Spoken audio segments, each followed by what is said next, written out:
अधिक पूजा पाठ करने वाले अधिक दुखी क्यों? हमें मिलने वाले सुख या दुख का कारण भगवान नहीं अपितु हम ही हैं। हमारे कर्म ही हमें सुख दुख देते हैं।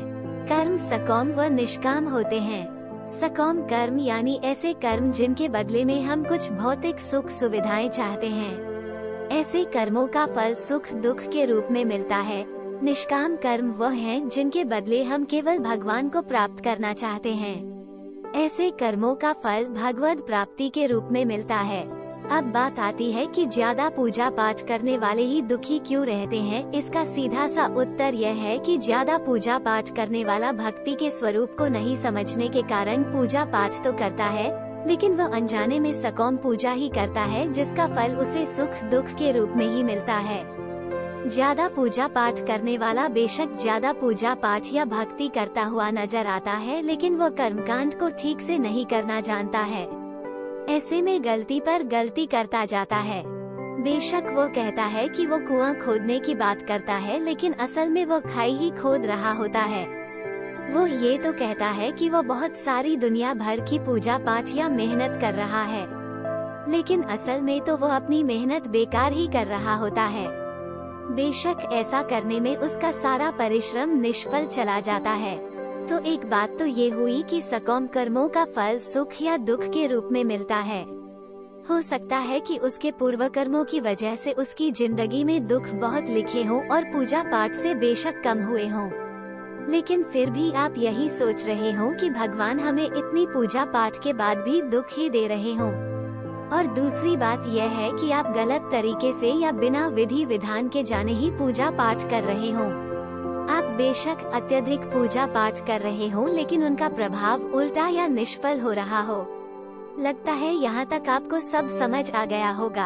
अब एक पहलू और है पूजा पाठ करने वाले को ज्यादा दुख मिलने के पीछे, और ये लागू होता है केवल उस पर जो सही मायने में भक्त है। ये पहलू ही विशेष है, इसलिए इसके लिए आप एक बार फिर से यह जान लीजिए कि भक्ति क्या है और भक्त कौन है।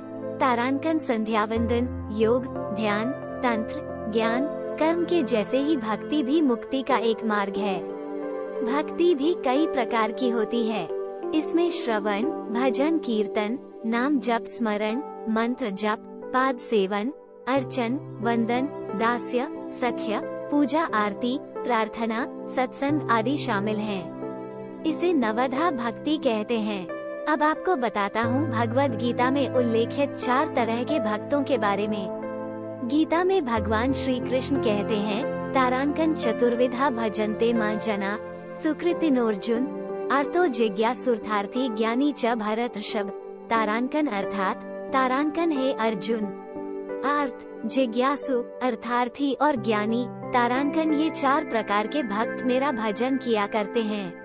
इनमें से सबसे निम्न श्रेणी का भक्त अर्थार्थी है, उससे श्रेष्ठ अर्थ, अर्थ से श्रेष्ठ जिज्ञासु और जिज्ञासु से भी श्रेष्ठ ज्ञानी है। एक अर्थ, अर्थ भक्त वो है जो शारीरिक कष्ट आ जाने पर या धन वैभव नष्ट होने पर अपना दुख दूर करने के लिए भगवान को पुकारता है। यही दुखी ज्यादा रहता है और भगवान को दोष देता है कि मैं तो इतना सारा पूजा पाठ करता हूँ, लेकिन फिर भी मुझे इतना दुख। इसकी एक वजह उसका प्रारब्ध भी होता है। 2 जिज्ञासु, जिज्ञासु भक्त अपने शरीर के पोषण के लिए नहीं, वरन संसार को अनित्य जानकर भगवान का तत्व जानने और उन्हें पाने के लिए भजन करता है। ये भक्त भी भगवान से कुछ चाहता है, क्योंकि जिज्ञासा भी तो किसी चीज को चाहना ही है। 3 अर्थार्थी, अर्थार्थी भक्त वह है जो भोग, ऐश्वर्य और सुख प्राप्त करने के लिए भगवान का भजन करता है। उसके लिए भोग पदार्थ व धन मुख्य होता है और भगवान का भजन गौण। ये भक्त भी सुख दुख पाता है, क्योंकि इसका उद्देश्य भी सकाम कर्म है और सकाम कर्म का फल सुख दुख के रूप में मिलता है। बेशक आपके द्वारा की गई भक्ति का फल अवश्य मिलता है। 4 ज्ञानी, अर्थ, अर्थार्थी और जिज्ञासु तो सकाम भक्त हैं, परंतु ज्ञानी भक्त सदैव निष्काम होता है। ज्ञानी भक्त भगवान को छोड़कर और कुछ नहीं चाहता है, इसलिए भगवान ने ज्ञानी को अपनी आत्मा कहा है। और एक बात अच्छे से ध्यान रखिए, यही भक्त ही केवल शुद्ध भक्त की श्रेणी में आता है। ज्ञानी भक्त के योगक्षेम तारांकन का वहन भगवान स्वयं करते हैं।